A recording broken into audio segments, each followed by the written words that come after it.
happy to be here with you women and mothers and children of mothers and you. And you, yeah. And we're here at Ivanka's house. Yeah! And we have a message for Ivanka. Yeah! And I have a message for Ivanka. I see Ivanka's beautiful child upstairs, 2-year-old Joseph. And my message is, Ivanka, what if your son had been born with a disability? What if your son, like my son, would have been born in such dire straits that he would not have survived without the intervention of medicine and medical insurance? Yeah! What if your son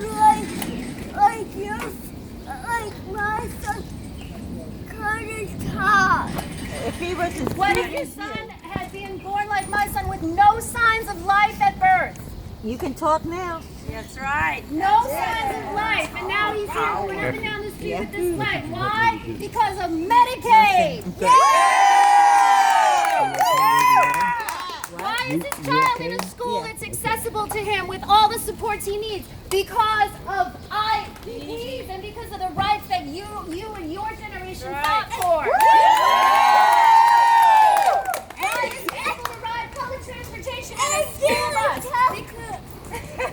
Because of the ADA. My heart goes out to every one of you that was there. Take it away. Yes, that's right.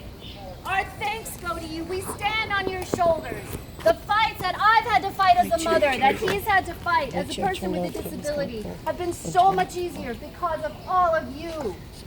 And my message to you, Ivanka, is what if this had been your road? And what if you had no resources except the protections that the United States of America affords its children and its citizens with disabilities? Yes. Please reach out to us. Be an ambassador to the disability community. Have this conversation. Woo! Come on down! Come on, Ivanka. It wasn't that long ago that a child like my son would have been born and placed immediately in an institution.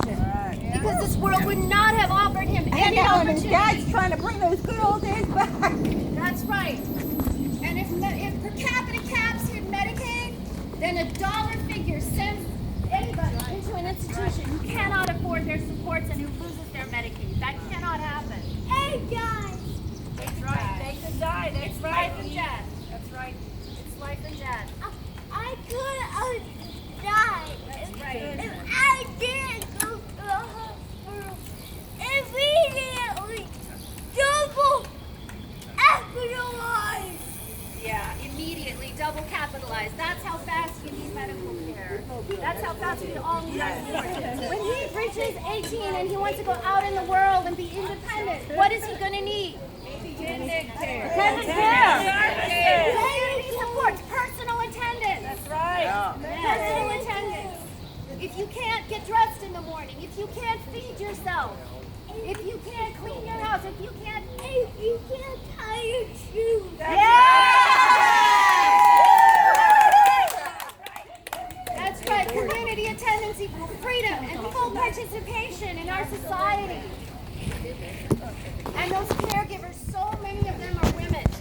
Yes. Ivanka, so many of these women have been working without a raise for a long, long time, supporting families of their own. Yeah. Woo! And supporting you and your little Joseph. That's right, your little children. That's right. That's right. One Children with day, disabilities, people with disabilities have a constitutional right my friend. to life, liberty, and due process. So we insist that you reach out to our community, that you dialogue with us, that you